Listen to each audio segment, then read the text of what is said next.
Hey guys, it's Becca. Welcome back to Rain Nail Studio. Today is part 2 of my Pedicures for Beginners series. In today's video, we're going to cover the solutions that I use for my water pedicures.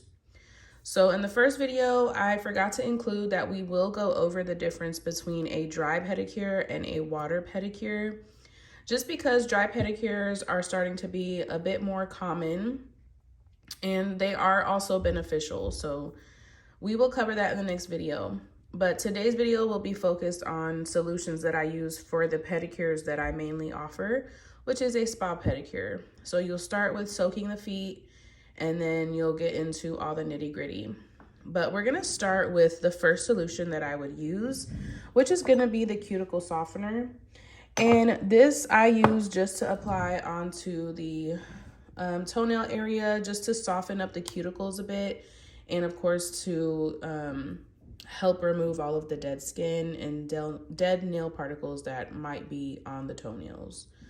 The next solution that I would use is gonna be this callus remover.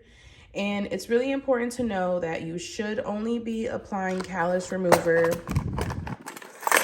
with something like this, because this will burn your skin.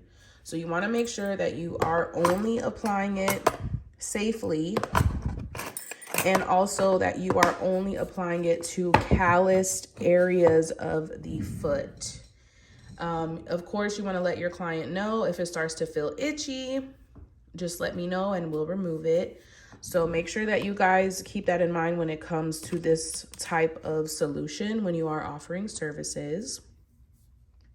Once I apply the callus remover, I will go ahead and wrap the foot, or I'll just leave it as is and then get to working on the toenails.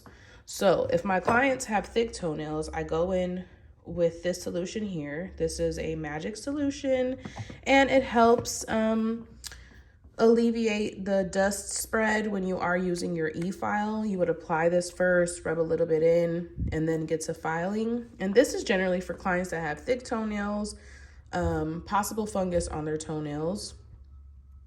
And then of course I'll put this on after the pedicure if they need it. The next solution obviously is going to be acetone. Obvious reasons. That's going to be to remove polish during the nail clipping and shaping step of the pedicure, and then to help clean up any of the cuticle area. Next solution, we're gonna go in with our sugar scrub.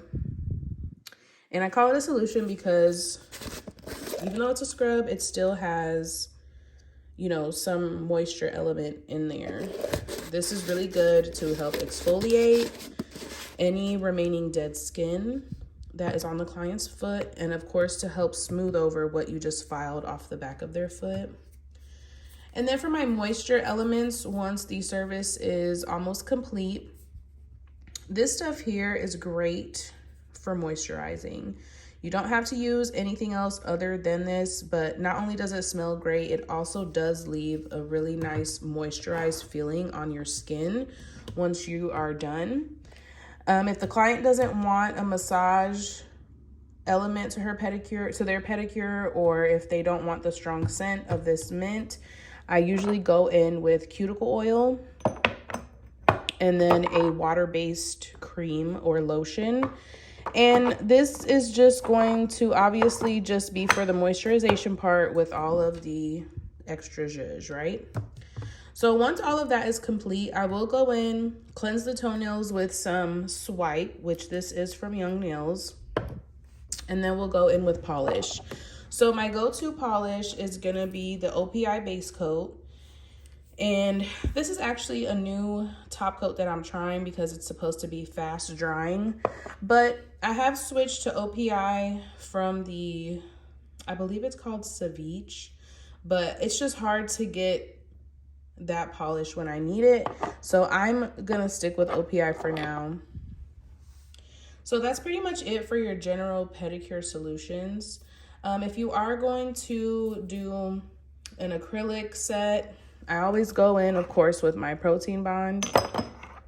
And then the acrylic liquid that I use is always going to be Young Nails or Kiara Sky. So if you guys have any questions, feel free to leave them down below. Also, do not forget to subscribe, and my Cash App is in the description box if you would like to make a donation. Follow me on Instagram at BeccaB_. Again, my name is Rebecca, and I hope to see you soon.